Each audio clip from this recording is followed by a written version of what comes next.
So we don't have formal tours as such. We don't charge people to come in. Right. But what we do is if people make contact with us, we try to accommodate them and we bring them in, because at the end of the day, we want people to see what we're doing, and we're not out to hide anything around. Whiskey making is a simple enough process when you break it down. But we like people to come in and just see what we're doing. Yep. So a bit of background on the distillery here, I suppose. Roughly, there's been a brewery or distillery here for 250 years plus. Amazing. Yeah. So in recent times, Diageo had it. They used to make Smithwick's, which was an ale.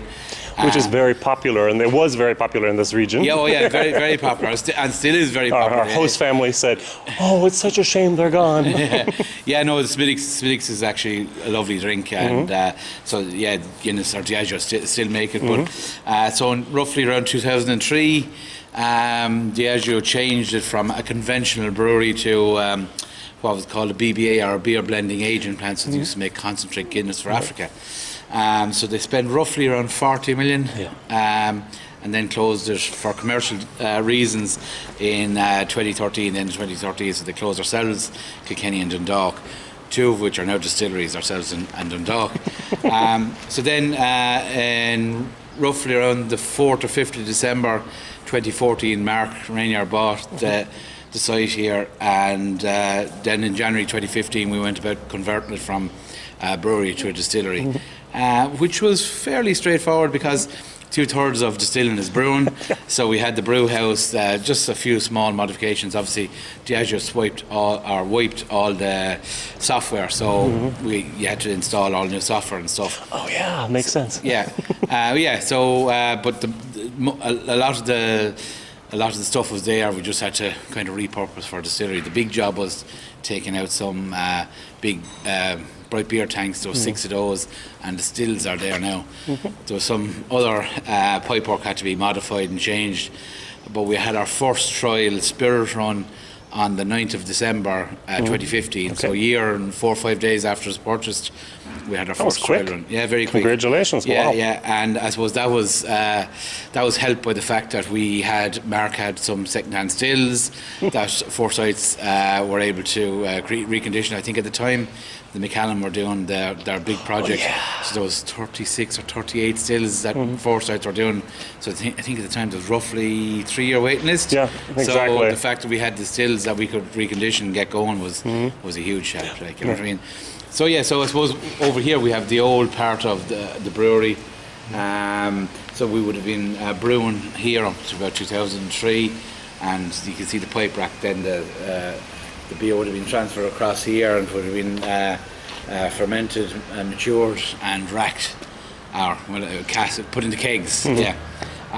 So then this was stopped in 2003, and everything was done on this side, on the new side. And I suppose this is not a traditional distillery in terms of the machinery that we have, but also the look of it is not your typical nice distillery. Mark has called it a facilitator, and that's exactly what it is. I suppose Diageo spent roughly 40 million on it. It's at the time it was state of the art. Probably still is fairly state of the art. So we have temperature transmitters, probes. We can get all the historical data on there as well. So I think he called Bruichladdich his nice little ancient beauty, and this is the space shuttle or whatever that is. Exactly, yeah. And I suppose everything inside here is automated, bar the handle on the safe. We do the cuts by nose and taste. So Good. So we'll go in this way, and we're short at the moment for maintenance. So we have 4 distillers here, and they work 10 months in the year. So they do their annual hours in 10 months. They're off for a month in the summer and a month of Christmas. So makes sense. So we do a lot of maintenance. So we're shut this year from the 30th of July to the 13th of August. Okay. So at the moment we're doing it. And you don't have vacation? Well, I do. Yeah. Sorry, but I'm going to the first 2 weeks in August. Okay, so I'm just back from Kentucky. I was out there. So what we have here is just it's kind of an information flow diagram of how the distillery works and what we do. And I suppose what's different about us, I suppose, is that we have single farms. Yeah, that's really weird. Yeah, unique. It's different. So what we have is we have roughly each year, roughly around 40 different farms. And those 40 farms are made up of conventional farmers, we have organic farmers, and we have biodynamic farmers, which is, so this year, 2018 was the first year that we did the biodynamic. So we have 3 biodynamic, we have 6 organic, and roughly around 31 conventional farmers. This year, our organic, we have 1 organic farmer who was able to supply the 100-ton batch, which is great, and the other 5 then go together to supply 100 tons. So what happens is we get 100 tons roughly from the farmer. He grows it. So to date, I think we have 61 different farms. We have 8 different varieties, and we deal with 19 plus soil types now at the moment. That's amazing. Yeah. So, and for us, it's terroir. So terroir is a wine expression, and basically means that the soil, the growing conditions, the climate impacts the flavours. So if you take it, you have 2 carrots, and one tastes totally different than the other. Why is that?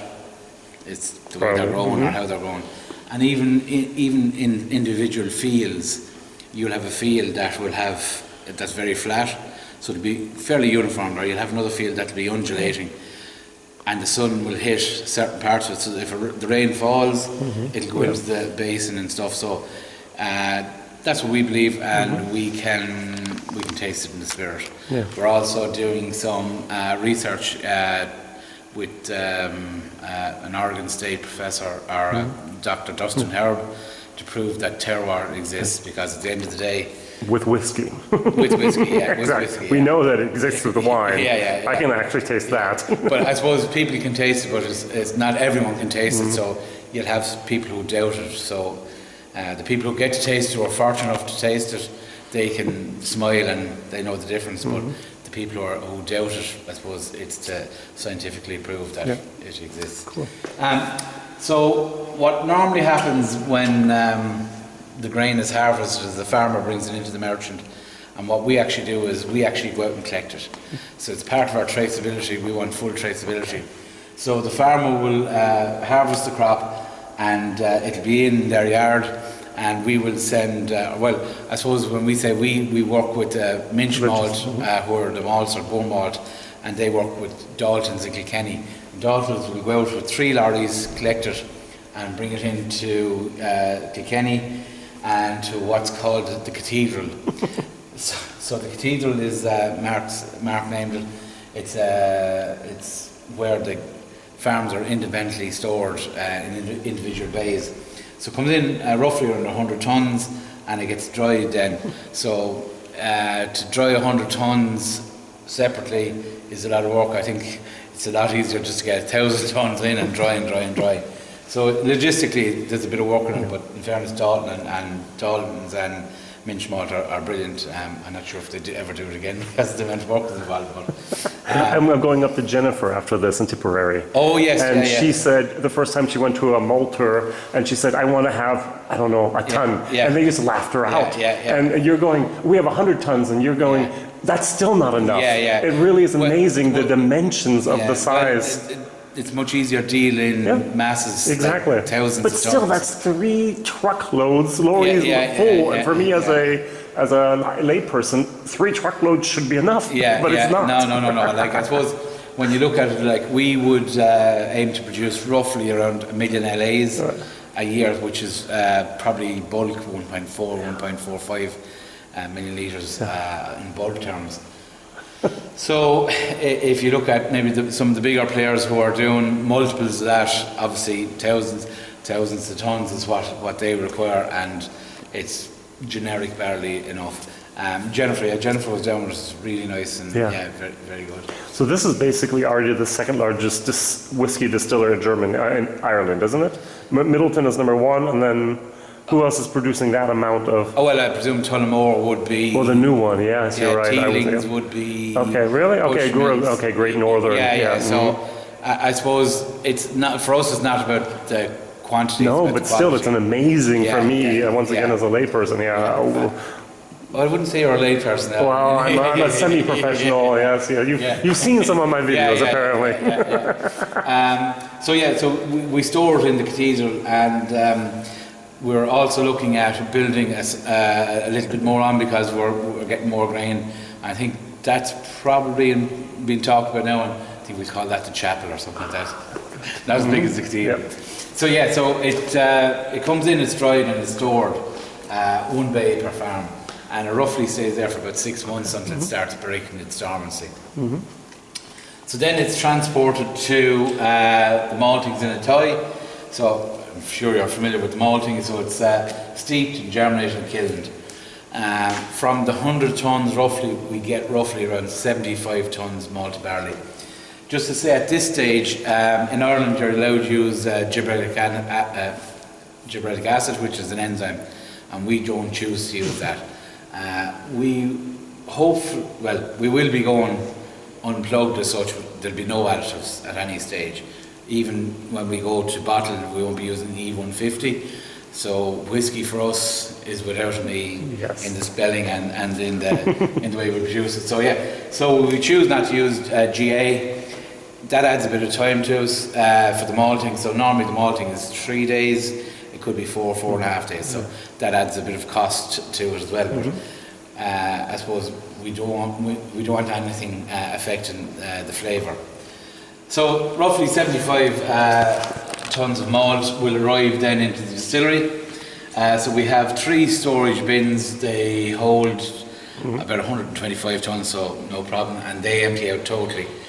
So from the 75 tonnes, then it goes through our destoner and into a grist case. Grist case for us is just, it holds the grain. And normally what happens is the 75 tonnes is broken into 8 brews of roughly 9.5 tonnes each. Okay? So then it goes into the mash house, the brew house. I should just explain the goat. Yes, please do, because I don't understand that yet. The goat is not drinking the water. We have goats that have been associated with the brewery going back a long time. I think they're from Huguenot times. They're called the bilberry goats. They may, from time to time, come down to the yard and stuff, but they're protected species, so they're associated with what was the brewery, now the distillery. So they're part of the history here. And just our well water, we don't treat our water. We obviously monitor to make sure that it's good quality. The water for us obviously is very important. The reason most distilleries or breweries were built is because they were near sea, and they had excellent water, and we have very good water. It helps us a lot. So just on the brewing then, we have a hydro mill, which is a little bit unusual. Diageo bought it in when they spent the money, and basically a hydro mill is the grain comes in here and you have a steeping column. We won't be able to see it now up close because we're after painting the floor up there, but we can have a look from a distance. So you have a steeping column, so the grain comes in and is wetted, literally contact with water, in 2 places, up here and down here, and you have 2 discs, one is stationary, one rotates, and you crack open the grain. And I think the reason that was done originally was because in brewing, when you're doing it underwater, you're eliminating oxygen, and I think that may help the shelf life. I think that was maybe the reason. But it works perfectly well. When it does work well, it works very well. We're having a small few issues at the moment, but we're getting past that. Clogging, or what's the problem? Just bearings seem to be a little bit under pressure and not lasting as long as they should, but I think we have it sorted now. We have a good engineering team here, and Anthony and the lads have it well in hand. I suppose the other thing about that is every day is different. So it goes into our mash converter then. So we would normally go in roughly on 45, 46 degrees. We hold it there for a period of time, raise the temperature, hold it there for time. So what happens is you have different enzyme activities at different stages. So you're basically breaking down the starch and sugar. You're just making sure that you get simple sugars, I suppose. Goes into our mash filter. Do you change the water temperature 3 times or just twice? So we don't actually, it's not water temperature, okay. It's actually the temperature, so it's in the mash conversion vessel, and we bring on heat. So it's raised. So we do 3 times. Exactly. So the first and 2 subsequent. Yeah. Exactly. So going to the mash filter then. So our mash filter is probably a bit strange as well. They're becoming more prevalent now. And the good thing about that is you get very good extracts. So it's plate and frame. So you have plate. You have a pour sheet at this side, a non-pour sheet at this side. In here then you have air, and that's pumped in and it squeezes, so it's like a tea bag in reverse. Okay? Got it. And that's the simplest way of explaining it probably. And from that then you get your wort. The draff or the spent grain that comes out is very dry, and the farmers, that goes off for cow feed, animal feed. The farmers are fairly happy with that because it's very dry. With a mash tun or a louter tun you would have wetter grains.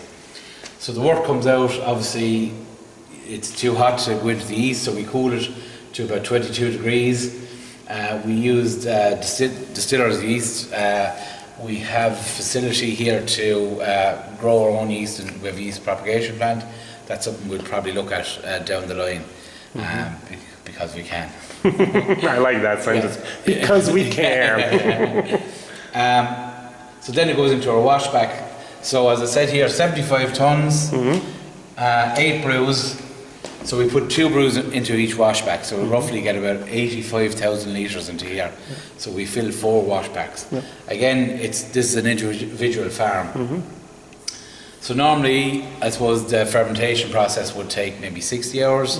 Thereabouts, we wait 100 hours. The reason we do that is primarily for secondary fermentation. So we're looking to promote a fruitier wort. So secondary fermentation allows us to do that. Again, we could pump stuff through here, but we're not into that. We want to do it in such a way that we have a light floral spirit. So this is one of the ways. So by having the secondary fermentation, that helps us as well. So we would have washed then 8 or 9%. So when that's done, then we would have 85,000 litres here. Obviously, that all can't go up to the wash still. So what we do is we have 5 charges of volume of roughly 17,100. So our first one we go up maybe after 100 hours, second 110, third 120, so it could be there up to 140 hours. Wow, okay. And some people would say, well, that's not consistent, but we do that with every washback. So with every farm it's done like that. So we try and keep the consistency throughout the whole process, so that the spirit, when we get our new make spirit, that it's the barley or the terroir, that's the difference. So we send up our first charge up to wash still, 17,500 litres, and we'll see the wash stills again. We're on shutdown, so they're not working. But the 2 stills were built in 1973 by Blair's in Edinburgh for Inverleven Distillery, which is long since closed. And Mark was told by a guy called Demolition Dave about the distillery. At the time he was in Brookladdy, he was looking for parts and stuff. So when they went in there to take parts and stuff for Brookladdy, they found these 2 stills. I think they were kind of forgotten about. They might have been in a back room or something, but they'd been used on and off for roughly only about 19 years, so they still had some life in them. So he brought them to Brookladdy. The wash still, I'm not sure if you're familiar with the still outside Brookladdy. No. With the wellies. I've only seen the pictures. But you've seen the pictures? Yes, I have. So that's it. Oh. So that's the wash still. Okay. So the still that was outside Brookladdy with the wellies hanging out is that. So that was outside Brookladdy. This was in storage. So then Mark bought them for here, or had them for here, and Forsyth's renovated them, so that enabled us to be able to get turned around a little over a year. Could you explain briefly what does it mean to renovate a still? Yeah. Is it they just replate the inside, or what do they do? No. So to renovate is just patch it up basically on the outside, little holes, and tidy it up. So you wouldn't actually do anything on the inside. You just make sure that it's going to be liquid tight as such. So this part, so the body and the neck would have been original, and then the low arm, the condensers are new. Yeah. Okay. Thank So when I say renovation, that you'd see there's little patches and bits and pieces, but you don't actually do that with the inside, because when it's gone, it's gone. So the copper, there's a depth of copper there, and over time that'll wear down, and it's gone then. Yeah. Okay. So it comes up to the wash still, and we have an external heat exchanger, so it gets pumped around and starts to boil. So when your alcohol is 8 or 9%, it'll probably start boiling about 95 degrees. Vapours come up across the line arm, get condensed back to liquid. Goes into the safe here, and this part is called low wines. The line arm, does it have a certain degree, or is it straight? It's very horizontal. Yeah, very short, or very slight maybe. Okay. So this makes the low wines for us.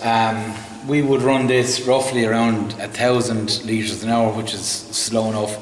And the reason we run our 2 still slow, is because we want to promote a lighter spirit. So very first day we ran 2 charges into the wash still to make sure we had enough volume to go in here. So since that, it's 1 on 1. So roughly the volume in here is about 10,500 litres at around 26% alcohol. So we charge our spirit still with that then, and we have an internal boiler, so it's like a little radiator, inside. So the steam goes in, and that starts boiling at roughly around 85 degrees, because of the 26% alcohol or thereabouts. Again, we apply low steam, and when we're on heads or 4 shots, we would run at about 250 or 300 litres an hour, which is very slow. That's slow. Very low and slow is the way we work. Low and slow. Low and slow, a bit like myself. And the reason we do that is because we're making the cut on nose and taste. And if you think of it in terms of fraction, and this is time, the longer the time, the easier it is to distinguish between what you want and don't want. If you're going quick, one would blend into the other. And again, it's about quality, it's not about quantity. So we take our time and we make the cut. So we could be on heads or 4 shots for half an hour, thereabouts, in around. So we'll make the cut. So literally turn the handle. As I said, everything is automated bar the safe, and we'll start collecting spirit. We go mad then, and we up the steam, and we run at about 450 litres an hour. So again, really nice gentle boil, and again, that's to promote a lighter spirit. So if you can imagine, I'm the spirit, and being a bit heavy, I can only go up so far because the energy is not boosting me up. So I go up a little bit and I'll fall back down again. Whereas the lighter spirit will get up and turn back into liquid. So it's like boiling anything at home. If you have too much temperature, too much energy going into it, it'll boil over. So nice gentle boil promotes a lighter spirit for us. So we start roughly around 76 ABV, in around there, could be a bit higher, could be a bit lower. And when we get down to around 68 or there, we'll start monitoring to make sure we'll do the cut on nose and taste again. Again, if we're not happy with it, or if we think it's starting to get a bit papery or a bit heavy, we'll just turn the handle. We're not going to lose anything. It's going in here as feints. So your heads and your tails are your 4 shots and feints go into the feints. So this is low wines and this is feints. And the combination of this then makes the next charge for that. So the pigs get the pot ale, which is the byproduct of the wash still, and the spirit still has spent lees, which goes out to dry. So our spirit receiver then we'll collect, and roughly it's around 71% ABV. So we send it out. We have 2 spirit tanks outside in the yard here. So as I said, 100 tons barley, 75 tons malted barley, 8 brews, 4 washbacks. So from 2 washbacks we get 10 charges, and after 10 charges in here we tanker it out. So that's mixed together. So when I was talking about the time in the fermenter, everything is put together. So again, one farm, one tanker, roughly around 20,000 litres bulk, I suppose, goes out to our purpose-built warehouse in Ballygarran, which is about 14 or 15 kilometres from here. So we have 4 warehouses, and we fill at Cask strength. So if we send a tanker out at 69.8 it goes in, or 72.1 it goes in. And we fill each farm the same. So 50% American bourbon casks, or first fill, or American standards, lots of different names. 20% American virgin, so American oak that's never been used. 15% premium, so we try and buy the best casks that we can get. So it's mainly sherry? No, these are French premiums. Okay. So virgin? No. Okay. So these are ex-wine casks. Wine casks. So Chateau Lafite, Mouton Rothschild, those type of casks. Not necessarily for the name, but there's also small chateaus where we get that have very good quality as well. And the other 15% is the VDN, or what we call the Vin du Natural. So those are the sweet fortified wines. So the sherries, ports, Madeiras. So that's the way we're going. The reason we do that is because we can again. Mark learned in Bruichladdich that probably at the very start they didn't have money to buy quality wood, and they had to do some work afterwards to try and get that going. So here we buy the best wood we can afford. Our biggest bill is the barley, obviously, and our second biggest bill, probably 40% of our budget, goes on wood, which is fairly significant. So we won't be saying finished in a sherry cask, we'll start it in a sherry cask, and we'll see how it goes from there. We're also looking at probably using different casks. We're doing some trials with some different wood. In Ireland you don't have to use oak, so we're just looking at them because, again, we can. But also we're looking at maybe getting some new French casks, or maybe some rum casks, because as I said earlier on, we won't be using E150, so we'll depend on the casks for the colour. So the VDM ones, some of them are very good, some of them are not so good for colour, so we look at some other ways of getting colour into it as well. So if you don't use oak, I know chestnut could be a possibility, maybe maple, I don't know what else you could use. We're just looking at maple, we're looking at chestnut, acacia, acacia, mulberry and wild cherry. Those are the ones we're just looking at. Just to see how they go. We may never use them, but because we can, yeah. So that's the way we do it then with the casks. Also, we're about a quarter mile from the sea, so we'll get a little bit of marine influence. So as a cask breathes out, it also takes in the outside influence. And for us, I suppose, in the great debate about wood gives you 60 or 70% of your flavour into whiskey. We don't necessarily believe that, so other people can believe what they want, because we've done some trials with neutral spirit and water, and it doesn't make it any good. So for us, probably what we would choose to say is that a cask has 100% influence on the spirit that goes into it. Okay, so if you put spirit in, the wood is going to have an influence on it, 100%, but on all the spirit. And if you have bad spirit going in, it's not going to necessarily make a good spirit. But if you have good spirit going in and you have good casks, you're hopeful you'll get good whiskey. So that's the way we look at it. 100% of the spirit is influenced by the wood. And at the end of it then, it's a single malt. We will probably start looking at maybe 2021. There might be some releases before that, bits and pieces, but only when the whiskey is ready. We won't release because this is the date or the investors want us to release. It'll be because it's good enough. And what will happen then, the idea is to have a grand van, so it's to put the farms together. And what you have is you have ingredients then, so each farm is an ingredient and you put them together and you have different layers, different complexities. So you'll have some of the whiskies that will complement each other. You'll have some that will work off each other, but what it'll do is it'll get into your head, get into your mind, and you'll be going, Jesus, this is something else is going on in my head, and that. So that's the idea. That Mark has said publicly he wants to have a mind fuck of a whiskey. So I suppose that's what we're going to make. So that's roughly the flow of it. It's a simple enough process, but I suppose the way we're doing it is a little bit different. Like for us, it is about the barley. Yeah. What we have here is a CIP station, so cleaning station. Right. It was left over from Diageo. If you were building a distillery, you wouldn't necessarily have it. So we have two types of hot caustic, one for the brewhouse, one for the main plant, cold caustic, acid, recovered water, fresh water, and it's all singing, all dancing. The open space here, there was tanks here before, so they were taken out, and it's just we had our growers gathering there recently, and it turns into a party venue. Yep. So, great. Yeah. See, we're in the darkness now. That's all right. Okay.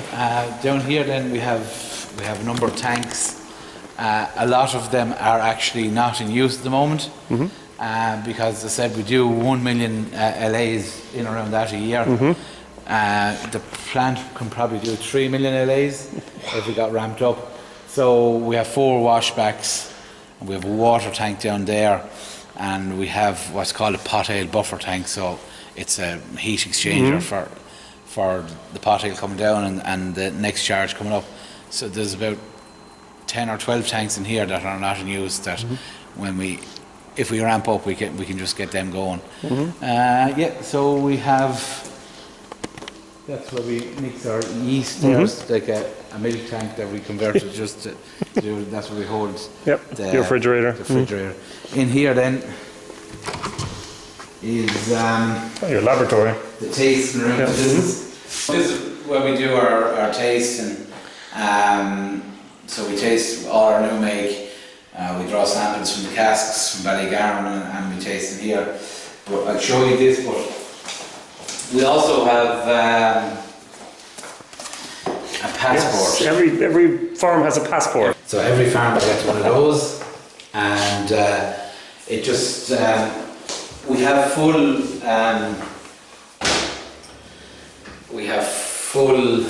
traceability on everything. So from the not just transparency, but traceability as well. Yeah. So the day it's sown to the day. Right to the day it's bottled, we have all the information. So how it's malted. Now, my question is, I buy the bottle, I have a barcode, can I actually take a look at all that information online in the future? So it depends. If we have a single release, we will probably be able to do that. But obviously if we have 40 farmers, no, at the beginning, it's going to be a heap of information. But if there is a single release or there's some kind of special releases, we'll probably look at doing that. So I suppose the idea is to have maybe a QR code if you're in a bottle shop or in New York, and you can scan it and you get some details on it. That's something we're looking at.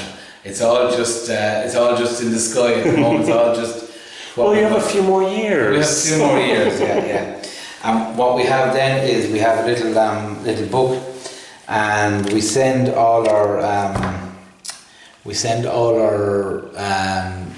new make spirit off to be analysed. So this, when it comes back, then we get a breakdown of the flavours. So this is the flavour profile. So this is per farm. So if I just flick through, you can just see changes. Some are slight, some are dramatic, and the reason for that is, I suppose, when you look at regional areas, so Carlow, Wexford, Laois, some are neighbours who are maybe a field or two apart, who would sow maybe a day or so apart and harvest the same varieties. They will have subtle differences, and then you'll have some which will have big differences. But the fact that there is subtle differences is down to the terroir. So I suppose what you have here is, just see, I get. So that's a legend. So what you have here then is you have samples of 43 different farms overlaid on each other. Right. Now. 14 is very good. Yeah. So again, if you look at it like that, it just changes. And it's just a handy way of identifying what's going on. So basically you have all the farmers you need, or are you still looking for farmers that will come along and join So what will happen is, I suppose it's a bit like in football or soccer, the Premiership, you want the best of the best. So what happens every year is roughly, if we need 40 farms, there's roughly around 50 that grow Bournemouth, manage all that.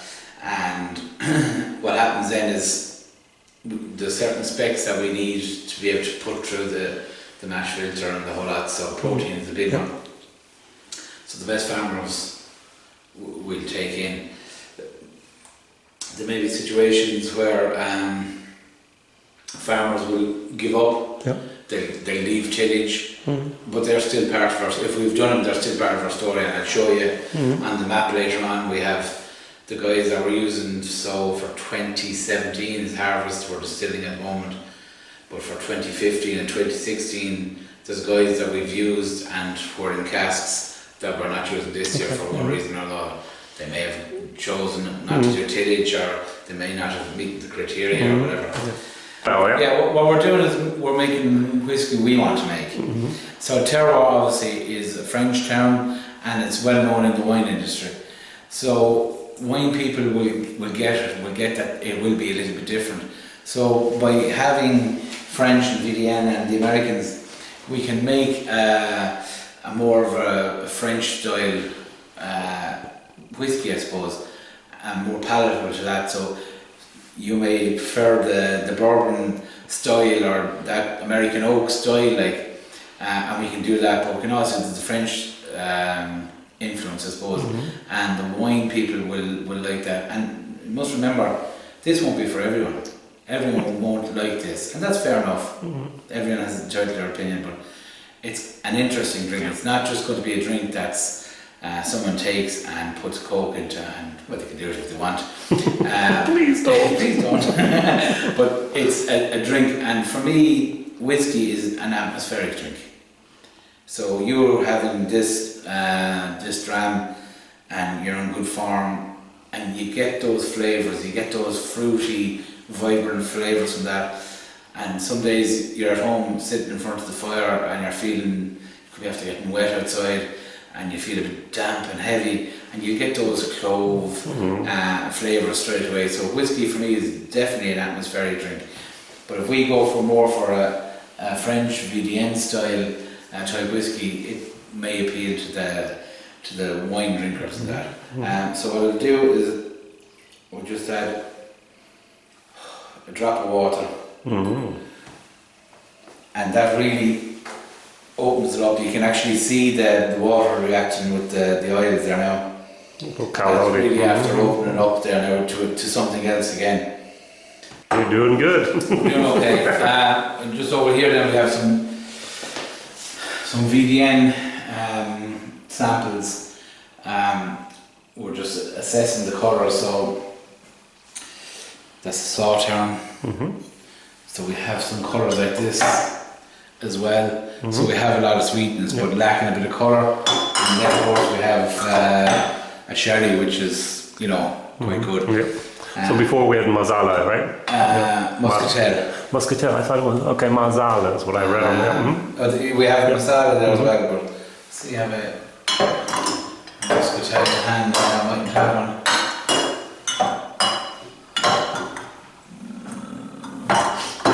There should be one there. Oh, Porto. Again, very. I was expecting a little bit more red. Yeah, we see the thing that when you're buying, when you get the VDN casks, is you're not sure how old the cask is. You're not sure what the lifespan has been. We know with the American first fill they've had one fill, the virgins.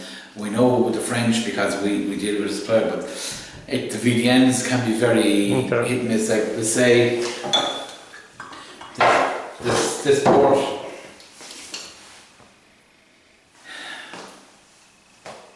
Yep.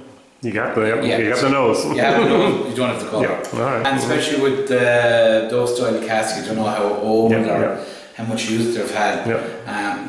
The majority of them are perfectly fine. There is a few very light colours. They still have the nose and the sweetness, but we may have to look at getting a bit of colour from somewhere else.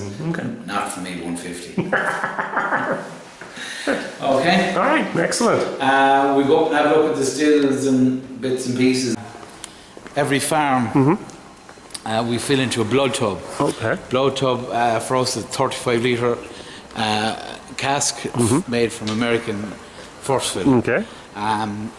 and we keep that. So we monitor that then. Okay. Yeah. So we sample that. We'll sample that every so often to see how it goes. I suppose the idea of putting it into 35 litres. Mind your step now. Yep. It matures a little bit faster. Exactly. So we call them in Scandinavia. They're called gravity casks. Oh, gravity casks. Okay. So just gives us an idea of how they're going, I suppose. Oh yeah. So this is the wee cellar. Yes. Now I have to take a picture as well. Yeah. So those are the some of our acacia and mulberry and some of the casks that we have. Oh, mulberry also. Yes. All right. They're just they're ex-bourbon casks that were just broken down and made into the blood tubs. So yeah, that's what they are. So they just look a bit all around. And here then as well you have it's more of a dunnage style. Yeah, definitely. So it's a little bit older. So what we can do is we can open a cask.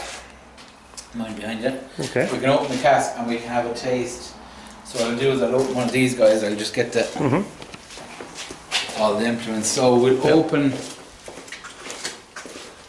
one of these guys. These are one of the older ones here.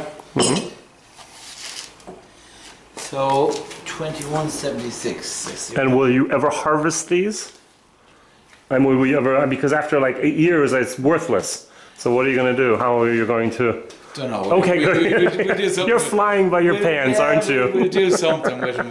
We're not just going to leave them off. That sounds like it's going to be a great Christmas party. Yeah, we'll do something with them. Actually, every year we have our growers gathering. So the farmers come along, and the grower of the year gets one of these himself. So okay, yeah, right. It's so. Does he get his own then? Sorry? Does he get his own? He gets his own, okay, yeah. Fabulous. So this is 2176.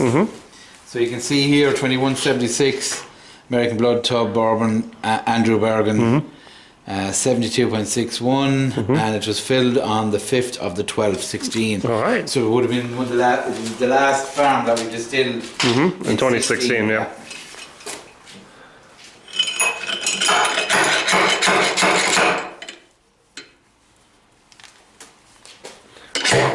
Very good.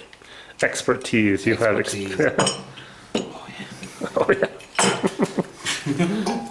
Not to put your finer point on it.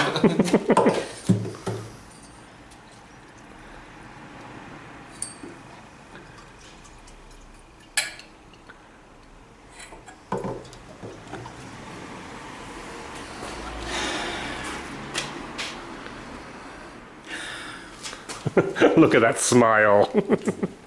It's almost like the smile of a father. You know that, don't you? It's like each cask. Yeah, each cask is individual. Yeah. So you don't know how they're going to react either. Like so if that was filled December 16, 17, what would that make it? What are we in now? So it's 18, 18 months old. Wow. Something. Slightly. Something that's catching my nose now, and I can't explain what it is. But it has the typical vanilla, creme brulee. There's peppers, white pepper. There's some clove going on. It's nearly a little bit of a licoricey kind of. Yeah. Like a little bit like Hubba Bubba. Yeah, exactly. Exactly. He didn't want to say it, but it's exactly. It's a bit like that. Yeah, it's a bit. Yeah, so there's a good bit going on that. Yeah.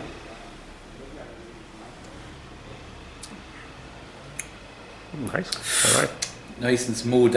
The youthfulness is not there. No. It's not there because of the wood contact. Oh yeah. Yeah. I'm happy. Hubba Bubba is a good. Yeah. A little bit of grape juice as well. Yeah. Very, very nice. Thank you. Yeah. So that's okay. That's that one. So that's kind of what we mind the fingers.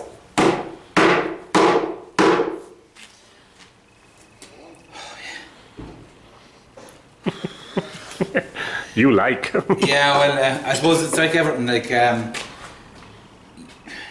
you have certain spirits that when you do, you like. and you're kind of looking out for them, and you're kind of hopeful that they'll do well. But you don't really know until they go with the cask what's going to happen, like. So you just have to wait and see. But So I know you're flying by your pants. Now tell me, what is going to be the price of a bottle at the beginning? Are we talking about 50 euros or 100 euros or 150 euros? I don't need to know exactly, but what range are you? It'll be somewhere around there. Okay, thank you very much. It'll be. Listen, I don't. You're not marketing. I'm not marketing. No. And if I was doing this for marketing, I wouldn't be doing what I'm doing. But I suppose it'll probably, we're looking at the premium end. So in around 80 euros plus 80, minus 30. I watch, when you see some of these auctioneering programs, and they say auctioneer's value is 80 to 120, and that's the price, and everyone gets interested. So 80 to 120. Thank you very much. Yep. In around there. And I think it's worth it. Yeah. Well, as you can see, we're spending a lot of money on casks, on barley, on the way we do it. We're not doing it for quantity, we're doing it for quality. So yeah, listen, the market will dictate to a certain extent. Well, so we just have to go with that as well. But obviously, there's a price point where we have to get back money, because the investors and stuff will say, well, I need to see a return. yeah. But I think it'll probably be creeping up in the price a little bit. And again, it won't be for everyone. Exactly. That is also important to mention. Yeah. Yeah. Like it's we're not saying you'll get someone who'll get a bottle and they'll say, well, I don't particularly like that. Fair enough. Yeah. That's grand. Do you know what I mean? It's not for you. It's not for you. So our safe is covered up because we were painting and we just didn't want any. Don't worry. We didn't want any fumes getting in. So wash still. Spirit still. As you can see, there's a small angle on it. Actually, it's not bad. It's not bad, no, it's a small angle on it. And they're long, actually they're quite long necks, I suppose, in terms. I was trying to explain to some Japanese people a couple of years ago that these are onion-shaped stills. And I was saying it in my best country accent, I said they're onions. And onions, and I think I had to try and explain that we don't actually put onions in the stills. So since that, I've never gone back to their onion-shaped stills. But yeah, and there's a relatively long neck, which helps actually to have a lighter spirit as well. So wash still, condenser, and then goes down this pipe here. Spirit still will come down this pipe on heads and tails. The handle is moving. Actually, we'll probably show you the handle. It's not necessary, but if you need. So there it is. Okay. We can keep the smell, so the handle will move. And when we're on spirit, we turn it into the bowl and it goes into the spirit. The map then. So this is the this is the map of the southeast of Ireland, roughly. And what it is, it's a soil map. So each dot is the soil in the area. So you can see we have Wexford here, we have Carlow there, we have Kilkenny, we have Laois, Kildare, and you can see Waterford is the silver kind of bullet there. So that's us in the distillery. So you can see there's a large number of farmers in Wexford, but you can also see the differences in the soils. And we have a good few around the coast and that. So this is just gives you an idea of where the farms are coming from, how far they have to get to Waterford in the end, and just the different soil regions that they're coming from. So it's a handy explanation. And we also have here then, we've named the farms, and when we're distilling the farmers, we put them up on the safe. Cool. So we say Pádraig was there earlier. If Pádraig is distilling, his name is on the safe with the farmer. We have a webcam that runs the whole time as well, so it'll zoom in on the safe, it'll see the safe.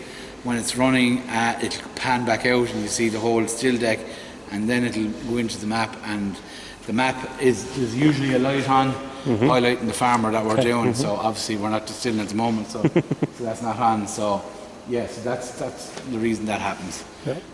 So this is the still deck, quiet at the moment, which is slightly unusual, but yeah, we'll take the break. We'll just walk up this way again. We're we're doing a lot of maintenance and painting and stuff, so I think this is the first official view of our new floor. Oh. So we went for brown. It's kind of a copper colour actually, and hopefully when it'll fade a little bit, it'll match the the sills and that. Mash filter here, and over there we have our steeping column for our good view from in here. Okay, this is the control room, right? This is the control room, yeah. Again, actually, there's a bit of paint on the wall, so don't touch anything.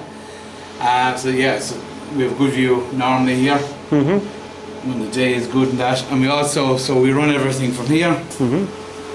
Everything is knocked off at the moment because we're doing a job with the servers and that. But normally what happens is you have everything on the screen here. You have full access. Everything is controlled from the SCADA.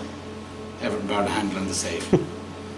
So yeah, you're hitting us at a time when there's nothing happening, but actually it's not bad for my filming. I suppose less noise and that. So that's kind of roughly the story and what we're doing and what we're trying to do. And wow. I suppose the way we're trying to do it, we're not saying anyone else is right or wrong. This is just the way we're doing it. And do not forget, you found the facility the way it was, and you adapted it to your needs, and that's something also that is very, very relevant. Yeah, and I suppose the thing about it is Mark had obviously the concept with Bruichladdich and the Terroir, and I think this is probably just he's bringing it to the point where he wants to have. You know, if he was in Bruichladdich a bit longer, he would have bought it this way. But so he comes in with a blank canvas to a certain extent, and gets to hit the ground running with it, which is going to be interesting for us. And it's amazing the amount of people who are interested at this stage. Like, we're still a ways off putting that into a bottle, and I think even at this stage trying to dampen expectation and you know, we could be talking like this for another 2 years before we have a bottle and stuff. So it's just trying to keep the momentum nice and steady without galloping away on us, like, you know. This may or may not help, I don't know. All right. Yeah, so that's well, thank you very much. No bother at all. Oh.